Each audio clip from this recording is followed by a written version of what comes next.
All right, so today we're going to dive deep into Mexican history. Sounds good. We're using this video, History of Mexico, explained in 14 minutes, from the Captivating History channel on YouTube. Yeah.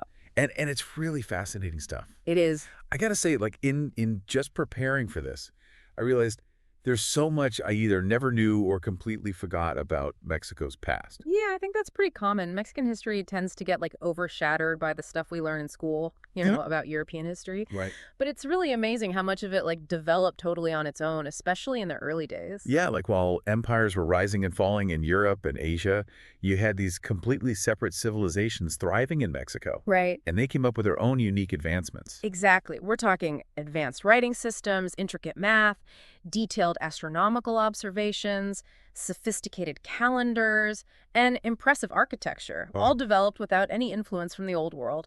That's amazing. And it wasn't just one civilization, right? There were all sorts of groups kind of flourishing around the same time. The Olmecs, the Zapotecs, the Maya. Yeah, there were a lot of different groups. But let's start with the Olmecs because they're kind of shrouded in mystery. They are. The Olmecs predate a lot of the other major civilizations emerging around 1500 BC. Okay. We have those incredible giant head statues they left behind, Right. but written records are scarce, and a lot of what we think we know is kind of pieced together from what later civilizations said about them or from archaeological discoveries. I find it so interesting that those giant heads are one of the few things we have left from them. Yeah. I mean, they're massive and carved from basalt. Right. It makes you wonder what else they achieved that we just haven't uncovered yet. It really does. The Olmecs laid the groundwork for many of the cultural and religious practices that later civilizations would adopt. Oh, like what? Well, for example, their reverence for the jaguar, their use of jade in rituals, and even that ballgame that was played across Mesoamerica. Those all have roots in Olmec culture. Okay, so they really were influential. They were.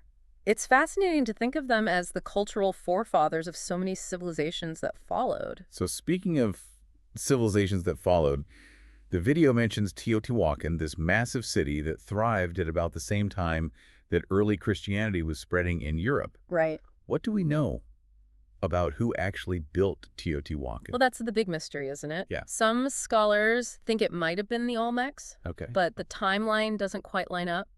Others suggest it might have been the Toltecs, but again, there's debate about that. What we do know is that Teotihuacan was kind of a melting pot, Okay. attracting people from all over Mesoamerica, the Maya, the Mixtec, the Zapotec. Wow. It was a real cultural and economic hub. And the video talks about how advanced it was. Yeah. Multi-level apartment buildings, complex drainage systems, wide avenues. It was amazing. It sounds like they were way ahead of their time in terms of urban planning. Teotihuacan was a marvel of ancient urban design. Its grid layout, its monumental architecture, its sophisticated infrastructure. Wow. All of it points to a society with incredible knowledge and organizational skills.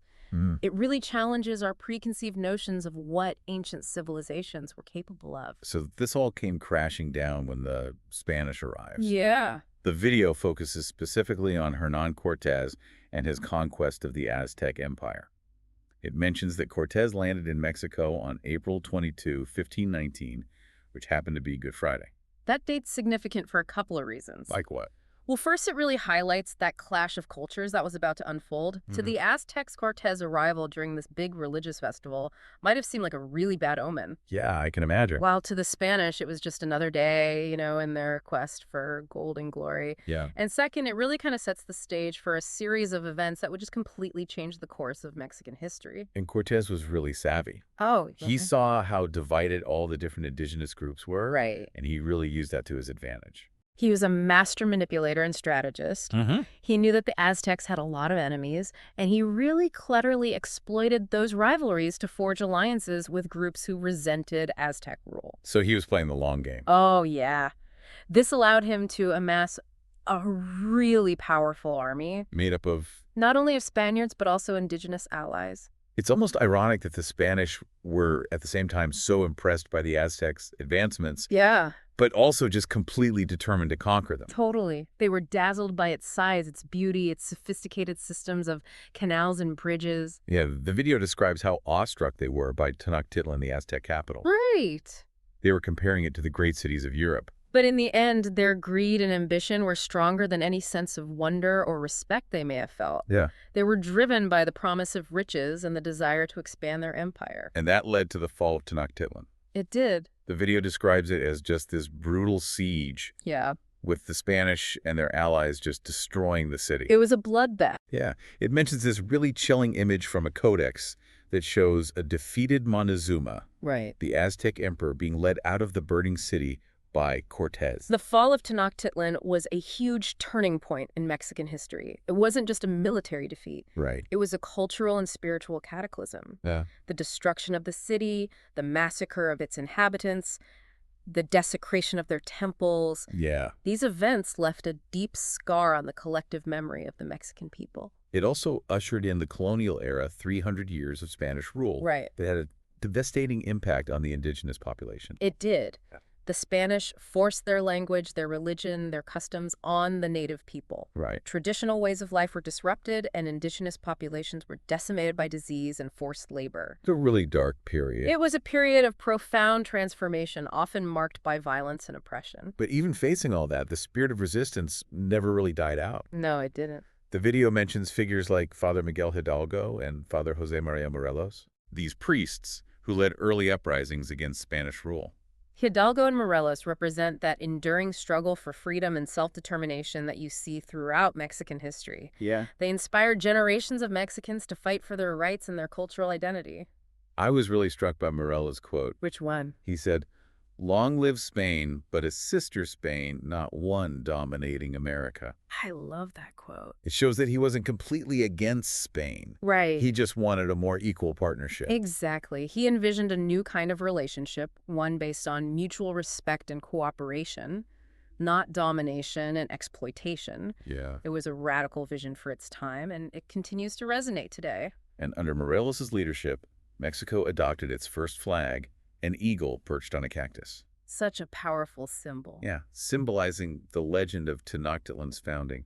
It's amazing how symbols can be so powerful in shaping national identity. They provide a sense of unity and purpose, something to rally around when times are tough. Especially during times of upheaval. Right.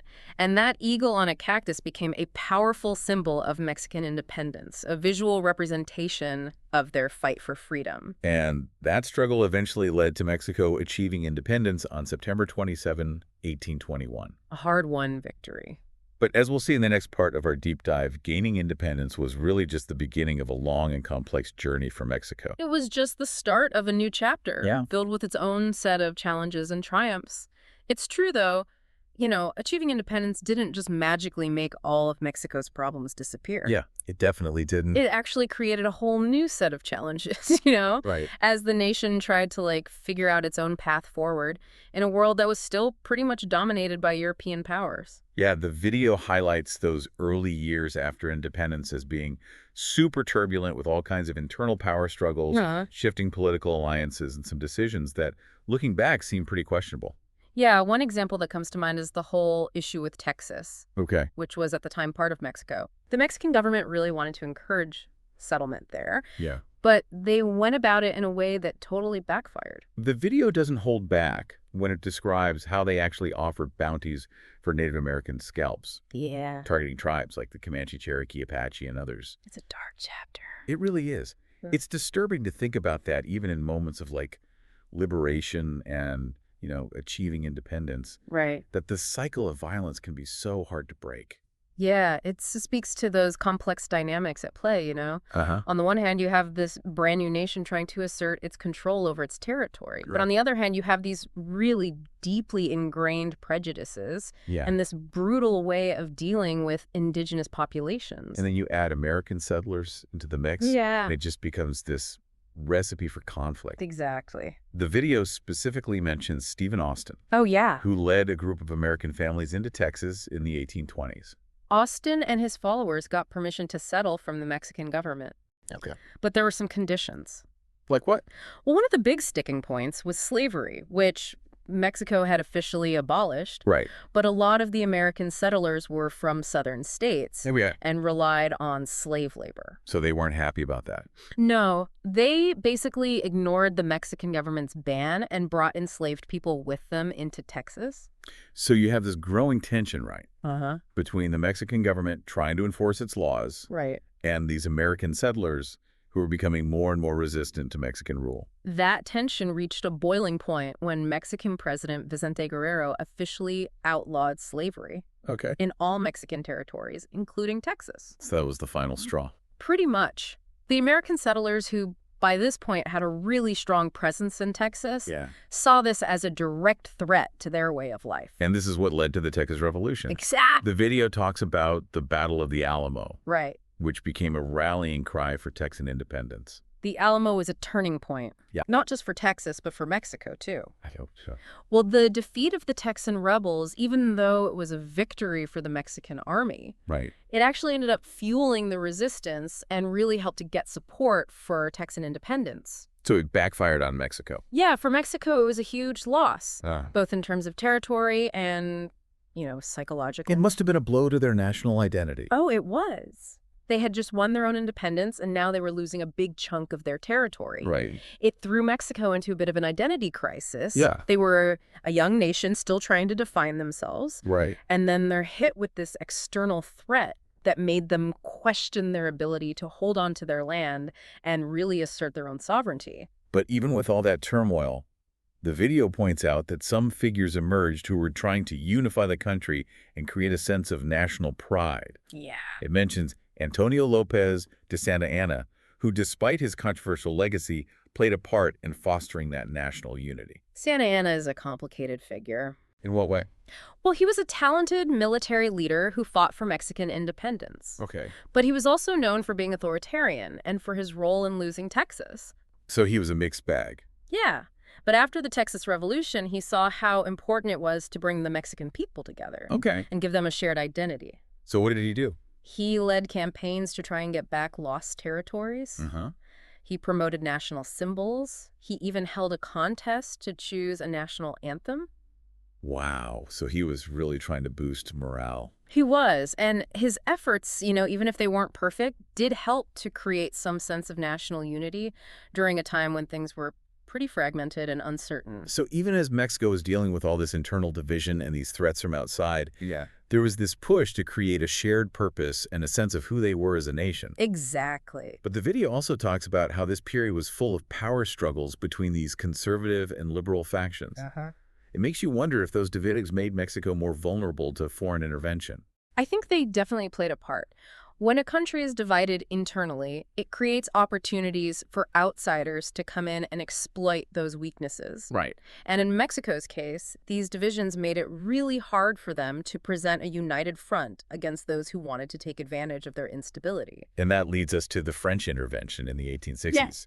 Yeah. It's kind of crazy to think that France would try to get a foothold in Mexico. It might seem strange now, but back then, European powers were still competing with each other for influence all over the world. Okay. And Mexico, with its resources and its location, Right. was a pretty tempting prize. Yeah, I can see that. The French saw a chance to expand their empire and gain a foothold in the Americas. But the Mexicans didn't just give in, did they? No, they didn't. The video mentions the Battle of Puebla, where the Mexican army surprisingly defeated a larger French force on May 5th, 1862. That's why we celebrate Cinco de Mayo, right? Exactly. To commemorate that victory. It was a huge victory for Mexico, a real moment of national pride that showed their resilience and their determination. It showed the world that even with all their internal problems, Mexico was not a pushover. That's awesome. But that victory was short-lived. Oh, no. The French regrouped, and with help from some conservative Mexicans, Right. they were able to install an Austrian Archduke Maximilian as the Emperor of Mexico. That's a wild turn of events. It was a very strange time. Maximilian meant well, Okay. but he was basically a puppet of the French. Yeah. He didn't have the support of the Mexican people, and his rule was short and chaotic. What happened to him? He was overthrown and executed by the Mexican government. Wow. His death marked the end of the French intervention and a return to Mexican rule, Okay. but it left a lasting impact. In what way? It showed how complex international relations could be and how fragile national sovereignty really is. And out of all that chaos came Porfirio Diaz, Right. a hero from the Battle of Puebla, Yes. who went on to become Mexico's longest-serving president, ruling for over 3 decades. Diaz's rule was a time of huge change for Mexico. Like what? He brought stability, modernization, economic growth. He invested in infrastructure, things like railroads and telegraph lines. Okay. He supported industry and trade. He also